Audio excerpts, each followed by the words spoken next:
మహానటుడు mini కథ. నేను రచించిన కథలు, నా కథలు, నాటి కథలు, నాటిక కథలు అనే పుస్తకంలో ప్రచురించాను.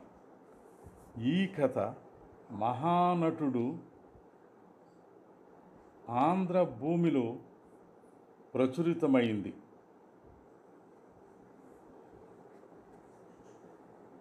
మహానటుడు. నటరాజుకి నాటకాలంటే ఇష్టం, వేషం కట్టడం అంటే మహా ఇష్టం. వాళ్ళ బాస్కి నాటకాలంటే ఇష్టం లేదు, సినిమాలంటే పడి చస్తాడు. అయినా నటరాజు అతన్ని వదిలిపెట్టలేదు.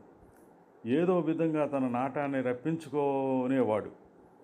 నువ్వు బాగా నటిస్తావోయ్ అని బాసే కొన్నిసార్లు పొగిడాడు కూడా. అప్పుడు చాలా ఆనందించాడు.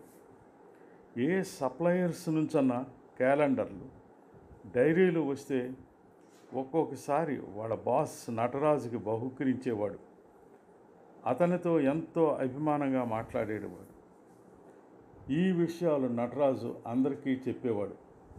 బాస్కి తనంటే ఎంతో ఇష్టం అని మురిసిపోయేవాడు. బాస్ చాలా మంచివారని ప్రచారం కూడా చేశాడు. తనకి ఆ సంవత్సరం ప్రమోషన్ రాలేదు, బాధపడ్డాడు. బాస్ ఓరడించాడు. తను చాలా ట్రై చేసినట్లు, అయినా రాలేనందుకు చింతిస్తున్నట్లు బాస్ తన అభిప్రాయాలు వెల్లడించాడు. నటరాజు తన బాస్ తప్పేమీ లేదని, తనే దురదృష్టవంతుడని విలపించేవాడు. బాస్ తర్వాత సంవత్సరం విదేశీ పర్యటనకు వెళ్ళి వచ్చిన తర్వాత నటరాజుకి ఒక పెన్ను, నాణ్యాలు ప్రోగు చేస్తున్నాడని 3-4 నాణ్యాలు ఇచ్చాడు. ఆ విషయం అందరితోనే చెప్పాడు. ఆ సంవత్సరం నటరాజుకి మళ్ళీ ప్రమోషన్ రాలేదు. మళ్ళీ బాస్ ఓరడించాడు. 3వ సంవత్సరం కూడా అలాగే గడిచింది. అప్పుడు నటరాజుకి తన బాస్ గురించి పూర్తిగా అర్థమైంది.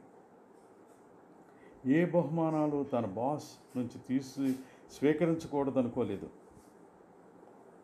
తన బాస్ కేవలం తన మీద అభిమానం ఉన్నట్లు నటిస్తున్నాడు, కానీ నిజంగా లేదు. తను స్టేజీ మీద నటించగలడు, కానీ నిత్య జీవితంలో నటించటం చేత కాదు. అందుకే పైకి రాలేకపోతున్నాడు. కానీ తన బాస్ నిత్య జీవితంలో మహానటుడు. అందుకే అతనికి ప్రమోషన్ వచ్చింది, పైకి పోతున్నాడు. నమస్తే.